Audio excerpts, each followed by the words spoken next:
Welcome to my YouTube channel Bengal advisor. আজকে যে ভিডিওটি আমি তোমাদের সাথে শেয়ার করব সেটি হচ্ছে জেই পিবিএন রিলেটেড, অর্থাৎ post basic BSc nursing related. তাই ভিডিওটি ভালো লাগলে চ্যানেলটি সাবস্ক্রাইব করো এবং পাশে থাকা বেল আইকনটি অন করে রেখো এবং লাইক করতে ভুলো না এবং প্রচুর পরিমাণে শেয়ার করো যাতে এই ভিডিওটি তোমাদের বন্ধুদের কাজে লেগে থাকে। চলো ভিডিওটি শুরু করা যাক। তোমরা যারা জেই পিবিএন 2025 এক্সামটি অর্থাৎ পোস্ট বেসিক বিএসসি নার্সিংয়ের এক্সামের জন্য প্রিপেয়ার হচ্ছ, তাদের মনে একটাই কোশ্চেন যে আমাদের এক্সাম কবে হবে বা কবেই বা ফর্ম ফিল আপ শুরু হবে। ফর্ম ফিল আপ সম্পর্কে আমি তোমাদের জানাচ্ছি যে তোমাদের ফর্ম ফিল আপ কবে শুরু হবে। তোমরা অনেকেই হয়তো দেখেছো যে আমি আমার চ্যানেলে একটা ভিডিও আপলোড করেছি যেখানে এএনএম, জেএনএম ও জেনপাস ইউজির ফর্ম ফিল আপ ডেট সম্পর্কে বলেছি, যেটি as per WBJEE exam board. সেখানে আমি বলেছি যে এএনএম জেএনএমের সেকেন্ড উইকে ফর্ম ফিল আপ শুরু হবে এবং জেনপাস ইউজির ফর্ম ফিল আপ শুরু হবে জুনের ফার্স্ট উইকে। জেই পিবিএনেরও ফর্ম ফিল আপ শুরু হতে পারে জুনের সেকেন্ড উইকে বা থার্ড উইকে। এটাই চান্স রয়েছে তোমাদের 80%। তবে এটা এক্সপেক্টেড ডেট, যখন খুশি চেঞ্জ হতে পারে। চেঞ্জ হলে অবশ্যই জানানো হবে তোমাদের এই চ্যানেলের মাধ্যমে। এবার হচ্ছে কিছু কোশ্চেন যেগুলি তোমরা প্রায় করে থাকো আমার কমেন্টে। সেগুলি হচ্ছে যে কারা অ্যাপ্লাই করতে পারবে জেই পিবিএনের জন্য।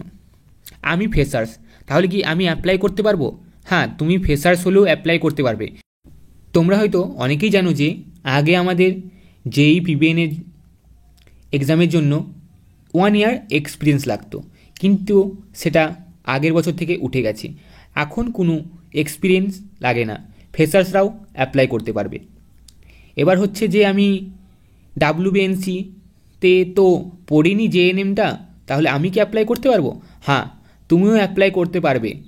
যে কোনো স্টেট কাউন্সিলিংয়ের আন্ডারে পড়লে তুমি অ্যাপ্লাই করতে পারবে, কিন্তু তোমাদের সেটা আইএনসি অ্যাপ্রুভ হতে হবে। আইএনসি অ্যাপ্রুভ যে কোনো স্টেট কাউন্সিলিংয়ে রেজিস্ট্রেশন সার্টিফিকেট থাকলেই তোমরা এই পরীক্ষার জন্য ফর্ম ফিল আপ করতে পারবে। আরেকটি কোশ্চেন তোমরা অনেকেই করে থাকো যে এটার ফর্ম ফিল আপের জন্য কত টাকা লাগবে। এটার ফর্ম ফিল আপের জন্য 3000 টাকা লাগবে। এটা তোমরা হয়তো অনেকেই জানো না। এটা আমি আগের বছর যে ফর্ম ফিল আপ হয়েছিল সেটার যে বুলেটিন পাবলিশ হয়েছিল সেখান থেকে বলছি যে 3000 টাকা লাগবে। আশা করা যাক এটা চেঞ্জ হবে না বা চেঞ্জও হতে পারে। আরেকটি গুরুত্বপূর্ণ যে ক্রাইটেরিয়া রয়েছে সেটি হচ্ছে তোমাদের যে 3 ইয়ারে তোমরা নার্সিং কোর্স করেছো সেখানে তোমাদের 60% নম্বর লাগবে। 60%-এর নিচে থাকলে তোমরা জেই পিবিএনের জন্য ফর্ম ফিল আপ করতে পারবে না। এটা হচ্ছে একটা গুরুত্বপূর্ণ তথ্য। তোমাদের জেই পিবিএন নিয়ে অনেকের অনেক প্রশ্ন রয়েছে।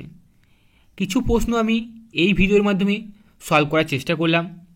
এবার তোমাদের যদি আরও কোনো প্রশ্ন থেকে থাকে সেটা তোমরা এই ভিডিওর কমেন্ট বক্সে কমেন্ট করে জানিও, সেগুলি আমি সলভ করার চেষ্টা করব। এছাড়াও তোমরা যদি চাও যে আমি প্রিভিয়াস ইয়ারের কোশ্চেনগুলো নিয়ে আলোচনা করি সেটাও কমেন্ট করো, তাহলে আমার ভিডিওটি করতে সুবিধা হয়। যে তোমরা কোন বিষয়ে ইন্টারেস্টেড সেটা জেনে আমার ভিডিওটা করলে সুবিধা হবে। যদি তোমাদের এই ভিডিওটা কিছুটা হলেও কাজে লেগে থাকে তো চ্যানেলটি সাবস্ক্রাইব করে পাশে থাকা বেল আইকনটি অন করে রাখো পরবর্তী আপডেটটি পাওয়ার জন্য। Thank you.